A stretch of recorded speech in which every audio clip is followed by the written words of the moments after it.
There can be only one choice for the world's most contested area of land, and that is Masjid al-Aqsa in Jerusalem. It is no exaggeration to say that for thousands of years, people have been dying for control over it. For Muslims, it holds a very important place in our heart. It is the third most holy site in Islam. It is the location that the Prophet, peace and blessings of Allah be upon him, was transported to during the journey of Isra and Miraj. It was the scene for the most extraordinary gathering in the history of mankind, when every prophet that ever lived were gathered together for a congregational prayer behind Prophet Muhammad sallallahu alaihi wasallam. And yet, here are 8 things you may not already know about Masjid al-Aqsa. Number 8 things. It isn't just one mosque. Yes, there are multiple mosques on the site that we know as Masjid al-Aqsa. We think of Masjid al-Aqsa as the building at the southernmost corner of the mosque. In actual fact, that is the Qibli Mosque, so called because it is the closest to the Qibla.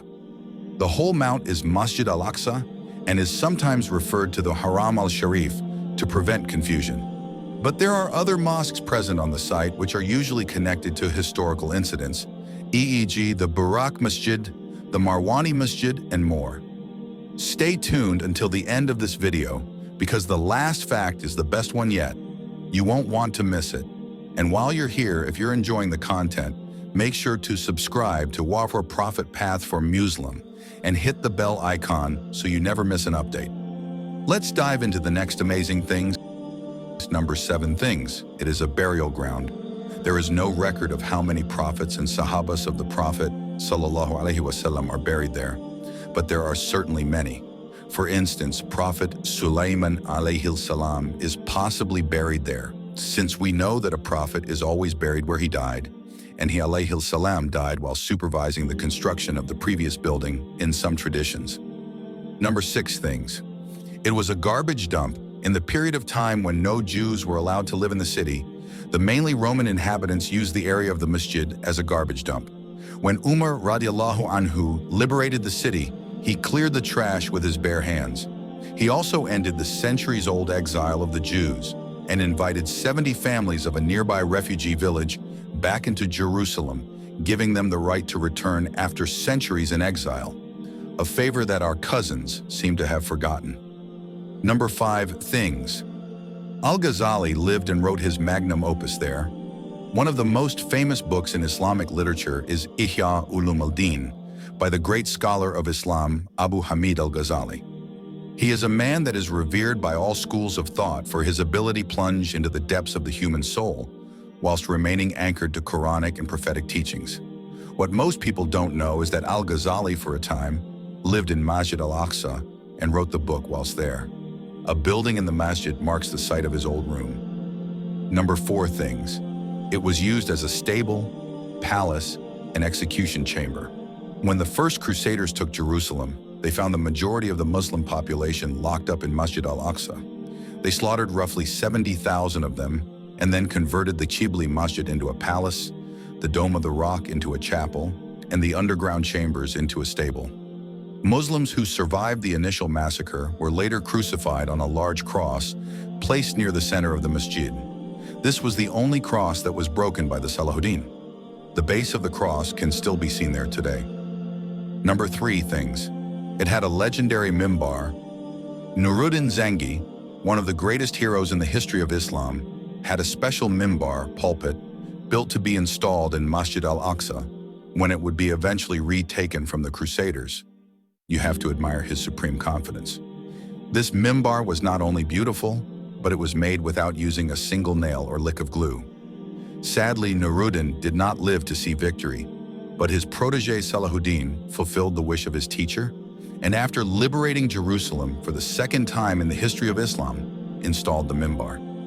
It is still a work of legend amongst artisans and craftsmen. Unfortunately, this mimbar did not survive the events described in point 1. Number 2, things. The Dome of the Rock used to look the Dome of the Rock, what is likely to be the first dome ever built in the history of Islam, was built by the Umayyad Caliph Abdul Malik ibn Marwan.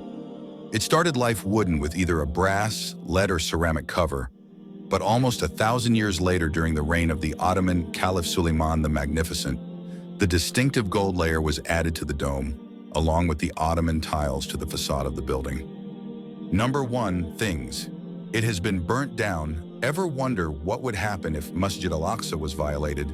A conquering army flag flown from the Dome of the Rock and the masjid itself burnt down. Surely the Muslim world wouldn't let that happen. Think again. In 1967, Jerusalem left Muslim hands for the third time and came under the control of Israel. The conquering Israeli soldiers flew their flag from the dome. The Israeli leadership realized that overt control of Masjid al-Aqsa would serve as a constant provocation to the Muslim world. They used the fig leaf of a waqf in order to placate the Muslims into complacency.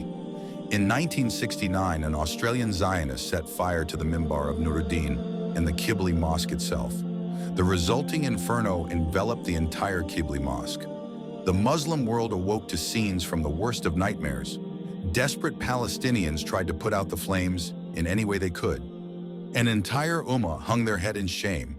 Since then, the mosque has been rebuilt and refurbished, but the assaults against the third holiest site in Islam continue to this day. Excavations undermining the foundations of the entire mosque, unauthorized visits, and daily threats to rebuild the old temple are all currently underway. Masjid al-Aqsa still waits. If you like this, you may also be interested in the other videos in this series. Closing message. Jazakallah khair for watching and supporting. Preach and Prophet Path for Muslim. Your engagement and support are what keep us going. Remember, even a small contribution can make a big difference in spreading knowledge and bringing our community together. How you can help. Support Prophet Path for Muslim. Your help matters. Assalamu alaikum. We're just getting started at Prophet Path for Muslim, and we need your support to grow. Your contribution, even as small as $2 a month, can make a huge difference in helping us spread valuable Islamic content. Remember, the Prophet Muhammad taught us that the best deeds are those done consistently, even if they are small. Join us in this journey and earn continuous blessings from Allah by supporting us regularly. If you'd like to help or get in touch, our contact information is also available in the description. Jazakallah khair for your support.